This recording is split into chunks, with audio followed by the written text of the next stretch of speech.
Can exosomes delivered through inhalation help the brain and the eyes?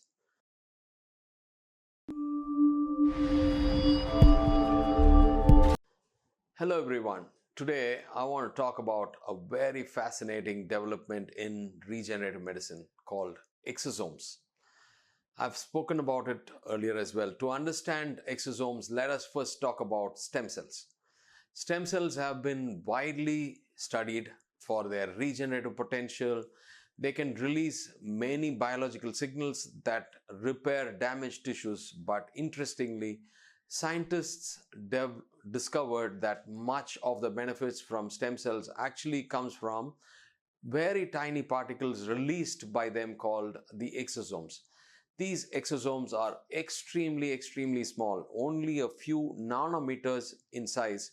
That's thousands of times smaller than a stem cell. Inside these tiny vesicles are powerful biological molecules such as growth factors, proteins, miRNA, signaling molecules, etc. These molecules help cells to communicate, repair tissues, reduce inflammation, and regenerate. Now, here is what makes exosomes very interesting. Because they are so small, they may be able to travel through biological barriers in the body much more easily than the whole cells. For example, the brain is protected by a very tight filter called the blood-brain barrier and the blood-ocular barrier in the eye, or the blood-retinal barrier. So this barrier prevents many drugs from reaching the brain and the nervous system. But studies suggest that these nano-sized vesicles like exosomes may have the ability to cross this barrier. This opens up a very exciting possibility for neurological and ocular diseases to be treated.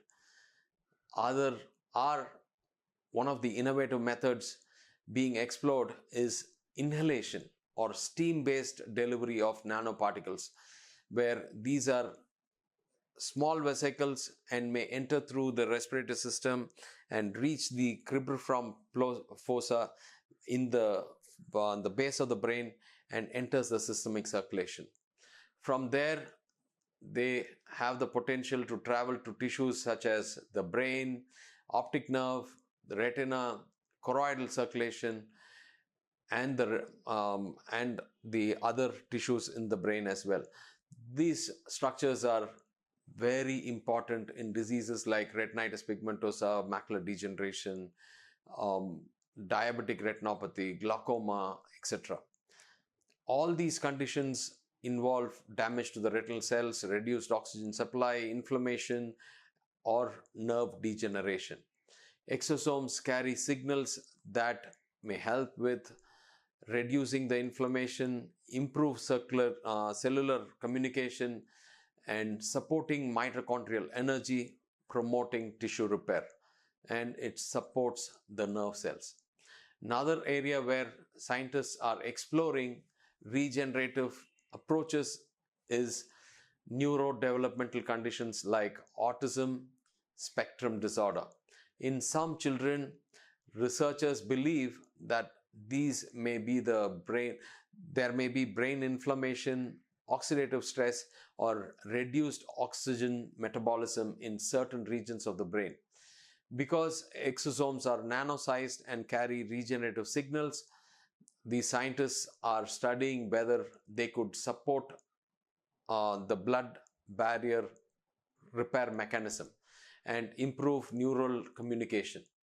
One of the potential advantages of inhalation-based delivery is that it is non-invasive, simple to administer, potentially capable of reaching the nervous system very easily, and easier compared to injections or surgical procedures. It's not at all invasive. However, it is important to understand that this field is still evolving and a lot of clinical studies are ongoing, and to understand the best sources, doses, and delivery systems and methods, please see more of our articles and videos. But what is clear is this: the future of medicine is moving towards nanoscale biological therapies that help the body repair itself. These tiny vesicles, like exosomes, carry powerful biological messages that support healing in organs that are previously very difficult to treat, including the brain and the eye. As research progresses, we may see many innovative applications of these therapies in regenerative medicine. Thank you for watching, and stay tuned as we continue to explore the exciting future of medical science. Dr. Sashi for Sashi Eye Care, H2O Sashi.